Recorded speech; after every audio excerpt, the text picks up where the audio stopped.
Hello दोस्तों, आज हम यूनिक एप्लीकेशन की सामान्य दिग्दर्शन 2023 का रिव्यू करेंगे। ये बुक मैंने फ्लिपकार्ट से बाय की थी और इसका जो प्राइस है वो है 469। इसमें मुझे कुछ परसेंट डिस्काउंट मिल गया था और ये न्यू एडिशन है। NDACDS, स्क्लैट, police constable, sub inspector, SSC, railway, सभी के लिए उपयोगी है ये बुक। और यूनिक पब्लिकेशन की बुक है और ये ल्यूसेंट से काफ़ी अलग है, काफ़ी अच्छी बुक है। मैंने इसको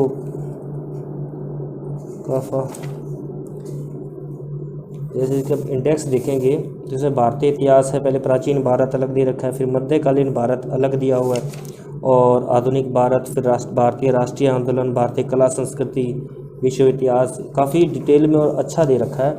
यानी वनडे कंपटीशन, जो वनडे एग्ज़ाम होते हैं उनके लिए काफ़ी अच्छी बुक है ये। जैसे प्राचीन भारत के अंदर प्राचीन भारत के इतिहास के स्रोत दिए हुए हैं, उसके बाद प्रागैतिहासिक काल, सिंधु सभ्यता, जैन धर्म, बौद्ध धर्म, इस्लाम धर्म, महाजनपद, भारत पर विदेशी आक्रमण, मौर्य साम्राज्य, संगम युग, काफ़ी इन्होंने अच्छा दिया हुआ है। और मध्यकालीन भारत के अंदर यहाँ से अरबों द्वारा सिंध की विजय, महमूद गजनवी के आक्रमण, मोहम्मद गौरी के आक्रमण, और आधुनिक भारत में भी काफ़ी डिटेल में दिया हुआ है। और उसके बाद भारतीय राष्ट्रीय आंदोलन, भारतीय कला संस्कृति, जो आपको ल्यूसेंट में नहीं मिलेगा, डिटेल अलग से नहीं मिलेगा, लेकिन इसमें अलग से दे रखा है टॉपिक। विश्व इतिहास, विश्व भूगोल, विश्व भूगोल के अंदर आपका कोई शायद ही कोई आपका टॉपिक जो बचाओ, सारे कॉन्सेप्ट इन्होंने दे रखे हैं, सारे टॉपिक इसमें कवर्ड हैं। ब्रह्मांड, सौर मंडल, विश्व की गतियाँ, पृथ्वी की गतियाँ, भू आकृति, जलमंडल, मिट्टियाँ वगैरह। इसके बाद भारत का भूगोल, पर्यावरण और जैव विविधता, फिर भारतीय राज्य व्यवस्था और भारतीय अर्थव्यवस्था, भौतिक विज्ञान, रसायन विज्ञान, जीव विज्ञान, विज्ञान प्रौद्योगिकी, साइंस और टेक का इन्होंने काफ़ी अच्छा दिया हुआ है। सिंपल शब्दों में ये बुक, कंप्यूटर हो गया, अंतर्राष्ट्रीय संगठन हो गया, बेसिक सामान्य ज्ञान जैसे मिसलेनियस वगैरह, विश्व में प्रथम, भारत में प्रथम, सारे टॉपिक इसमें कवर हैं। इसके बाद खेल कूद हो गया भारत की। हाँ, इसमें जो अलग से जो चीज़ कवर की गई है वो है भारत के राज्य और केंद्र शासित प्रदेशों के बारे में थोड़ा थोड़ा सब कुछ दिया हुआ है इसमें। फिर केंद्र शासित प्रदेश हो गए। अब जैसे हम भारतीय इतिहास की बात करते हैं, इंडियन हिस्ट्री, इसके अंदर इसने इसे डिवाइड कर दिया प्राचीन भारत में, मध्यकालीन भारत में, आधुनिक भारत में, भारतीय राष्ट्रीय आंदोलन में, ताकि आपको समझना आसान हो जाए और आप जल्दी से याद कर सकें चीज़ें। जैसे प्राचीन भारत के अंदर प्राचीन भारत के पहले स्रोत दिए हुए हैं, जैसे आप पढ़ना चाहें तो आप पढ़ सकते हैं। भारतीय सभ्यता विश्व की प्राचीन सभ्यताओं में से एक है और समय अनुसार भारत देश अनेक नामों से जाना जाता है। जैसे यूनानियों ने भारत को इंडिया कहा, ईरानियों ने हिंदुस्तान। इसकी जो लैंग्वेज है वो काफ़ी ईजी है, और बुक्स से तो मैंने देखा है इसकी लैंग्वेज काफ़ी ईजी है। जैसे इंपॉर्टेंट टॉपिक हैं जो, जैसे इन्होंने बॉक्स के अंदर दे रखे हैं, जैसे होता जो था, ऋग्वेद के पुरोहित को होता कहा जाता था, सामवेद के पुरोहित को उद्गाता कहा जाता था। तो जो इम्पोर्टेंट टॉपिक हैं वो उन्होंने बॉक्स के अंदर दे रखे हैं। और इसी तरीके से प्रागैतिहासिक काल आ गया, सिंधु सभ्यता की डायग्राम भी है, जहाँ जहाँ पर ज़रूरत है वहाँ पर डायग्राम भी बना रखे हैं। मैं आपको पूरी बुक दिखाऊंगा और काफ़ी अच्छा इसका सब कुछ इन्होंने बता रखा है इस बारे में। वैदिक युग आ गया।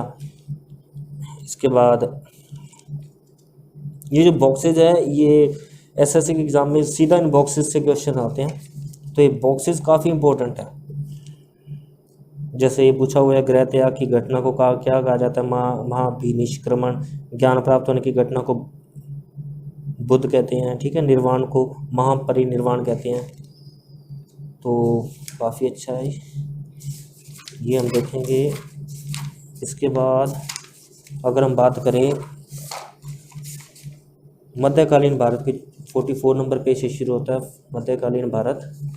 जैसे ये रहा, अरबों द्वारा सिंध की विजय। इसके बाद इन्होंने महमूद गजनवी के आक्रमण, मोहम्मद गौरी के आक्रमण। और बुक्स में क्या होता है, इकट्ठा दिया होता है तो हमें समझना थोड़ा मुश्किल हो जाता है, लेकिन इसमें काफ़ी अच्छा दिया हुआ है, अलग से दिया हुआ है। इसके बाद आगे सल्तनत काल जो गुलामवश में कौन कौन था, इससे कौन से रिलेटेड थे, जो कौन से जो शासक थे उससे रिलेटेड थे, जैसे कुतुबुद्दीन ऐबक, इल्तुतमिश, रजिया बेगम, ठीक है, बलबन, फिर खिलजी वंश दिया हुआ है, इसके बाद तुगलक वंश है, फिर सैयद वंश, इसके बाद मॉडर्न हिस्ट्री आ गया। मॉडर्न हिस्ट्री में काफ़ी अच्छा दिया हुआ है, ये 2018 के क्वेश्चन प्री में आया था भी। अंग्रेज ईस्ट इंडिया कंपनी की स्थापना कब हुई? 1600 ईस्वी में हुई थी, ये प्री में आया था क्वेश्चन, मैंने एग्जाम दिया था तब आया था ये, मेरे जो सेट आया था जो मेरी शिफ्ट में। जो भी बॉक्सेज हैं मोस्ट इम्पोर्टेंट है, इनको तो छोड़ के नहीं जाना आपको अगर किसी भी एग्ज़ाम की तैयारी कर रहे हो। जैसे अभी सिख अंग्रेज संबंध, सिख गुरु, आंग्ल सिख संघर्ष, इम्पोर्टेंट, ये युद्ध वगैरह दे रखे हैं, प्रमुख आंदोलन, प्रमुख किसान विद्रोह, भारतीय इतिहास। उसके बाद आ गया वर्ल्ड हिस्ट्री।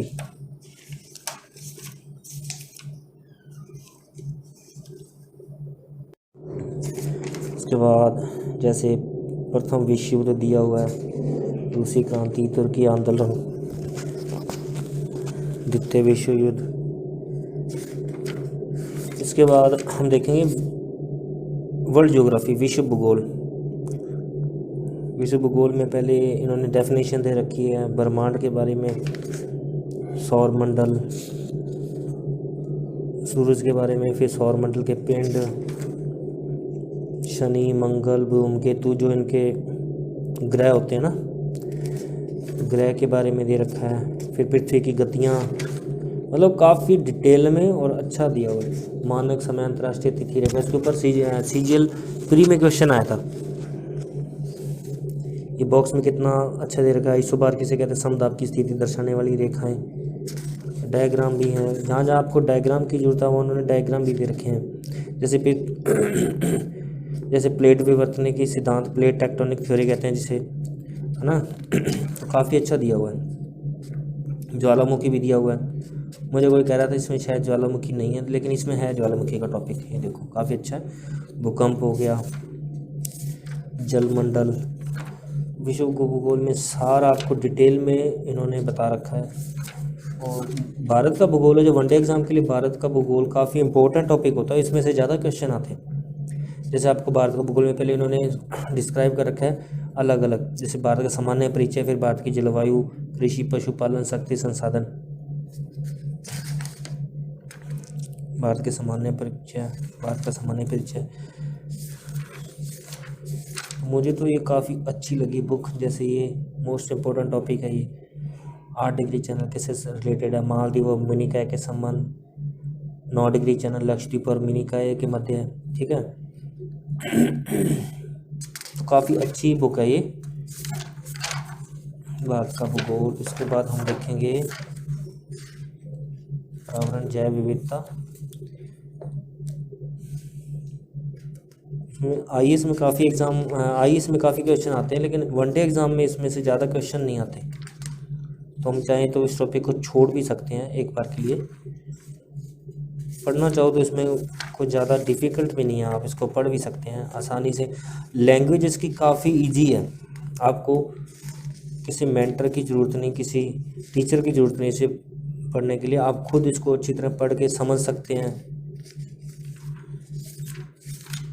भारतीय राज्य व्यवस्था बहुत ही सिंपल लैंग्वेज में इसमें समझा रखा है, जैसे डायग्राम के थ्रू, जो भारतीय संविधान की विकास यात्रा, भारतीय संविधान को बनाने के लिए किस किस का योगदान था। जैसे भारत शासन अधिनियम 1935 का सबसे ज़्यादा योगदान था। भारत शासन अधिनियम 1919, पार्लियामेंट सुधार 1909, 1861 का अधिनियम, ठीक है। पहले इन्होंने बता दी, उसके बाद इसको डिटेल में थोड़ा थोड़ा दे दिया भी। जो ये 1773 का रेगुलेटिंग एक्ट था ये किससे संबंधित था, फिर 1784 का पिट्स इंडिया एक्ट किससे रिलेटेड था, तो उन्होंने बता रखा है। अच्छा, संविधान सभा, ये काफ़ी मोस्ट इंपॉर्टेंट क्वेश्चन है। सीजीएल का जो एग्जाम देते हैं उनको पता होगा। प्रारूप समिति के अध्यक्ष कौन थे? डॉक्टर भीमराव अम्बेडकर। काफ़ी बार आ चुका है ये एग्जाम में। तो मैं ये एक आपको जो कह रहा हूँ कि ये जो बॉक्सेज है ना, इनको मत छोड़ के जाना आप वनडे एग्जाम के लिए, खास करके ये बॉक्सेज मोस्ट इंपॉर्टेंट है। आपके पास अगर टाइम हो तो बुक को पढ़ेंगे, अगर आप कहीं भी पूरी बुक पढ़नी है तो पूरी भी पढ़ सकते हैं इसको, लेकिन अगर टाइम कम है तो आप केवल बॉक्सेस तैयार करके भी जा सकते हैं। सिद्धांत की प्रस्तावना, प्रस्तावना का उद्देश्य, प्रस्तावना की महत्वता। जैसे टेबल दे रखे भारतीय संविधान के भाग और अनुच्छेद, ठीक है। इसमें भाग 1 किससे रिलेटेड, संघ और उसका राज्य क्षेत्र, अनुच्छेद 1 से लेकर 4 तक।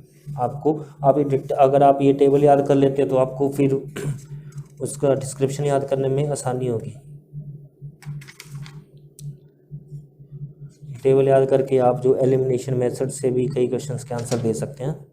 फिर अनुसूचियाँ दे दी है इन्होंने। फिर देशी रियासतों का एकीकरण, भाषाई राष्ट्र आधार पर राज्यों का पुनर्गठन, सबसे पहले कौन सा राज्य बना था, उसके बाद कौन सा बना, उसमें बता रखा है ये। क्षेत्रीय परिषद, संघ और राज्य क्षेत्र, भारत की नागरिकता, अनुच्छेद 5 से 11, मौलिक अधिकार मोस्ट इम्पोर्टेंट है। देखो कितना अच्छा दे रखा है इन्होंने। अनुच्छेद 21 के अंदर विदेश जाने का अधिकार एक मूल अधिकार है, निजता का अधिकार एक मूल अधिकार है, एकांतता का अधिकार मूल अधिकार है, सोने का अधिकार एक मूल अधिकार है। इसका कारण क्या था ये भी इन्होंने पीछे बता रखा है। देखो निद्रा का अधिकार मूल अधिकार है, जो ये उच्चतम न्यायालय ने, सुप्रीम कोर्ट ने जो बाबा रामदेव के समर्थकों के साथ मध्य रात्रि में दिल्ली के रामलीला मैदान में हुई कार्रवाई के खिलाफ दिए गए अपने फैसले में कहा है कि गहरी नींद लेना एक नागरिक का मौलिक अधिकार है। ये कैसे आया उसका यहाँ पे इन्होंने रीजन भी दे रखा है। जैसे निजता का अधिकार है, ये सुप्रीम कोर्ट का आदेश था। कब बना ये निजता का अधिकार, राइट टू प्राइवेसी जो एक फंडामेंटल राइट है, इसका कारण क्या था इसका ये यहाँ पे बता रखा है थोड़ा सा, ठीक है। तो काफ़ी अच्छे हैं। मौलिक अधिकार में संशोधन बता रखे हैं। इंपॉर्टेंट मौलिक कर्तव्य, जो हमारे मौलिक कर्तव्य हैं 11, वो काफ़ी इजी लैंग्वेज में बता रखे हैं। राज्य के नीति निर्देशक तत्व जो आयरलैंड से लिए गए हैं बता रखा है इन्होंने। यहाँ पे इनका थोड़ा इन्होंने बता रखा है, इनका जो अंतर बता रखा है, डिफरेंसेस बता रखा है। नीति निर्देशक सिद्धांत और मौलिक अधिकार में क्या अंतर है। वैसे ये इतना डिटेल में नहीं पूछते हैं, यूपीएससी में शायद पूछते हो। इसमें आपको थोड़ा समझने के लिए बताया गया। केंद्रीय कार्यपालिका में कौन कौन होता है, प्रधानमंत्री, राष्ट्रपति, भारत का उपराष्ट्रपति, ये सब दे रखा है। भारत का राष्ट्रपति पहले इजी लैंग्वेज में बता दिया, अभी इसका फिर इसके आपको ये बता रखा है, अनुच्छेद में बता रखा है भी कौन सा अनुच्छेद किससे रिलेटेड है। जैसे भारत राष्ट्रपति की योग्यता जो अनुच्छेद 58 से रिलेटेड है, राष्ट्रपति का निर्वाचन 54 से संबंधित है। मेरे एग्जाम में आया था इम्पीचमेंट, महाभियोग, जो 61 के अंतर्गत आता है। महाभियोग एक न्यायिक प्रक्रिया, राष्ट्रपति के ऊपर अनुच्छेद 61 के अंतर्गत महाभियोग जिसे इम्पीचमेंट कहते हैं, चलाकर उसे 5 वर्ष से पहले भी हटाया जा सकता है, ठीक है। तो काफ़ी अच्छा है ये, मुझे तो बहुत अच्छी लगी बुक। जितने मैंने बुक्स अब तक देखी हैं मुझे उनमें सबसे अच्छी बुक है, और इसका पेज भी काफ़ी, इसकी मोटाई काफ़ी अच्छी है।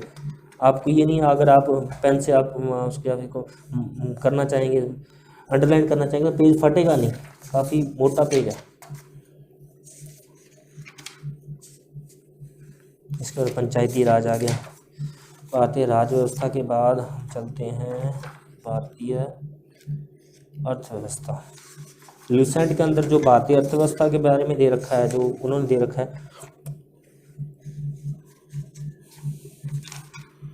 वो समझ में नहीं कुछ आता, लेकिन जब इसको पढ़ेंगे आपको सब कुछ इजीली समझ आएगा। अर्थव्यवस्था जिसने इकोनॉमिक्स कभी नहीं भी पढ़ी उसको भी समझ में आएगा। जैसे ये फॉर्मूले काफ़ी इंपॉर्टेंट है। जीडीपी क्या होता है, GDP PC, GDP MP minus indirect taxes plus subsidy, ठीक है, जिसे अनुदान कहते थे। तो ये इंपॉर्टेंट है, ये फॉर्मूले इन्होंने सब दे रखा है, इन्होंने कुछ नहीं छोड़ा। जो जो चीज़ सब इंपॉर्टेंट है वो सब दे रखी है इस बुक में। अर्थव्यवस्था के बाद आ गया साइंस। साइंस के अंदर सबसे पहले गया फिजिक्स। फिजिक्स के अंदर मापन, ठीक है, मापन, फिर न्यूटन की गति के नियम, इसके एग्जाम्पल, ग्रेविटेशन, पावर, शक्ति, क्षमता, प्रत्यास्थता, जो विस्कोसिटी, इलास्टिसिटी, सब कुछ इन्होंने बहुत अच्छे से दे रखा है। इसके बाद है ये परावर्तन के नियम, ठीक है। जैसे बॉक्सेज मोस्ट इंपॉर्टेंट, कई बार पूछा हुआ है एग्जाम में कि जो पानी का जो पानी में प्रकाश की चाल, जो लाइट ऑफ जो पानी के अंदर जो प्रकाश की चाल होती है वो क्या होती है, 2.25 × 10⁸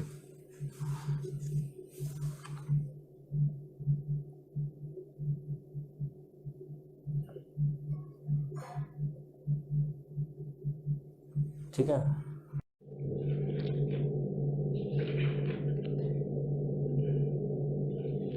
ये देखिए, जैसे गोलीय दर्पण, उत्तल दर्पण, उत्तल दर्पण का दर्पण के अंदर प्रकाश का अपवर्तन परावर्तन रिफ्लेक्शन ऑफ लाइट, ठीक है।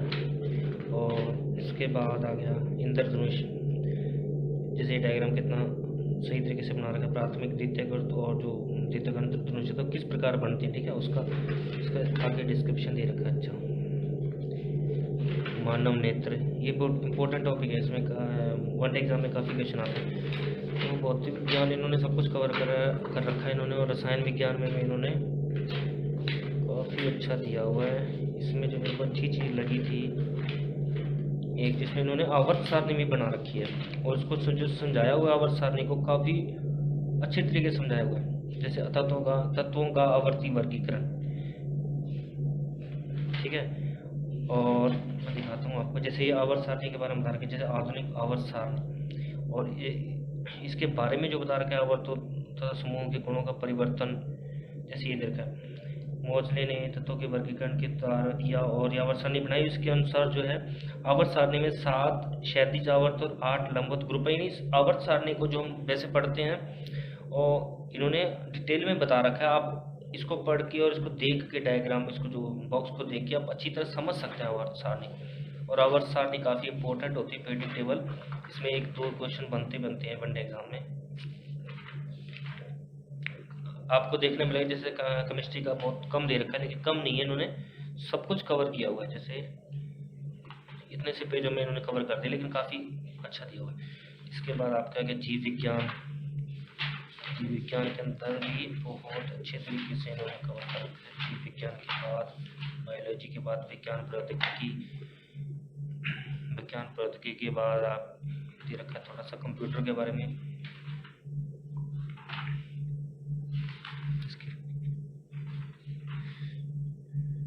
ये जो बैंक में पूछा जाता है शॉर्टकट की, वो भी देखे थोड़ा सा। और महत्वपूर्ण तथ्य दिए अंतर्राष्ट्रीय संगठन। इसके बाद जो मिसलेनियस हम लूसेंट में पढ़ते हैं, इसमें दे रखा है बेसिक्स जनरल नॉलेज, विश्व में प्रथम, विश्व में सबसे बड़ा, विश्व में सबसे छोटा। इसके बाद भारत में प्रथम। आजकल जो एसएससी के जितने भी एग्जाम है उसमें स्टैटिक जीके से काफ़ी क्वेश्चन आ रहे हैं, कम से कम 7 से 8 क्वेश्चन आ रहे हैं। अगर 25 क्वेश्चन टोटल जीके के होंगे तो उसमें से 7 क्वेश्चन तो आपके स्टैटिक जीके के मिलेंगे। तो ये चैप्टर काफ़ी इम्पोर्टेंट है और इसमें सब कुछ कवर किया हुआ है, आप इसको जरूर पढ़ के जाना इस चैप्टर को। मेरे हिसाब से अगर मुझसे कोई पूछेगा तो मैं ज़रूर रिकमेंड करूँगा कि इसको ये बुक जरूर लेनी चाहिए। लूसेंट से काफ़ी बेहतर, काफ़ी अच्छी बुक है। लूसेंट भी अपनी जगह ठीक है, लेकिन अगर आपको थोड़ी दिक्कत होती है उसको याद करने में लूसेंट को, तो आप ये बुक ले सकते हैं और आप आसानी से कवर कर लेंगे। आपको पता भी नहीं लगेगा आपने ये बुक कब आपने कंप्लीट कर लिया, आपको याद भी रहेगा मैटर, और क्वेश्चन भी आपके यहाँ से मिल जाएंगे आपको एग्ज़ाम में। शायद ही कोई क्वेश्चन हो आपको जो ना मिले। और जैसा इन्होंने इसका स्टेट वाइज भी दे रखा है थोड़ा थोड़ा, जैसे स्टेट का जो नेशनल स्टेट सॉन्ग कौन सा है, स्टेट फेस्टिवल कौन सा है, स्टेट डांस कौन सा है। तो आपको गूगल पे सर्च करने की ज़रूरत नहीं है, आपको यहाँ से मिल जाएंगे आराम से। जो हर स्टेट के बारे में थोड़ा थोड़ा हमें नॉलेज होनी चाहिए उन्होंने दे रखा है। अगर आप इसको इंटरेस्ट के साथ पढ़ेंगे बुक को, तो आपको आराम से बुक आप 2-3 मंथ में ख़त्म कर सकते हैं। ज़्यादा इसमें वो है नहीं, ज़्यादा दिक्कत नहीं आएगी आपको याद करने में, अच्छी बुक है। इसके बाद कुछ इन्होंने क्वेश्चन दे रखे हैं, जो क्वेश्चंस एमसीक्यू फॉर्म में, इतिहास के क्वेश्चन हैं कुछ, फिर पॉलिटी के क्वेश्चन हैं, 20 क्वेश्चन, फिर वर्ल्ड ज्योग्राफी के, फिजिक्स के, केमिस्ट्री, बायोलॉजी के कुछ क्वेश्चन है, कंप्यूटर के क्वेश्चन है। आंसर्स पीछे दे रखे हैं, आंसर आप मैच कर लेना। मैंने तो अभी तक ये नहीं किए हैं क्वेश्चन, तो अगर इसमें कुछ थोड़ी बहुत गलती भी होगी तो आप पता लग जाएगा आपको। ये करने के बाद आप मॉक टेस्ट वगैरह लगाएं। यूनिक पब्लिकेशन की किताब है ये, और अच्छी है, इसके पेजेस वगैरह काफ़ी मोटे हैं, अच्छे हैं। और इसकी जो मोटाई है ये देखिए आप, यहाँ से आपको ये देखिए अच्छी बुक है, काफ़ी अच्छी मेरे को लगी। तो इसका लिंक मैं डिस्क्रिप्शन में दे दूंगा, अगर आपको बाय करनी है तो वहाँ से ले सकते हैं, कर सकते हैं अमेजॉन फ्लिपकार्ट से। तो अगर मैं तो यही रिकमेंड करूँगा कि भी आपको एक बार ये बुक ज़रूर पढ़नी चाहिए। ओके जी, थैंक यू।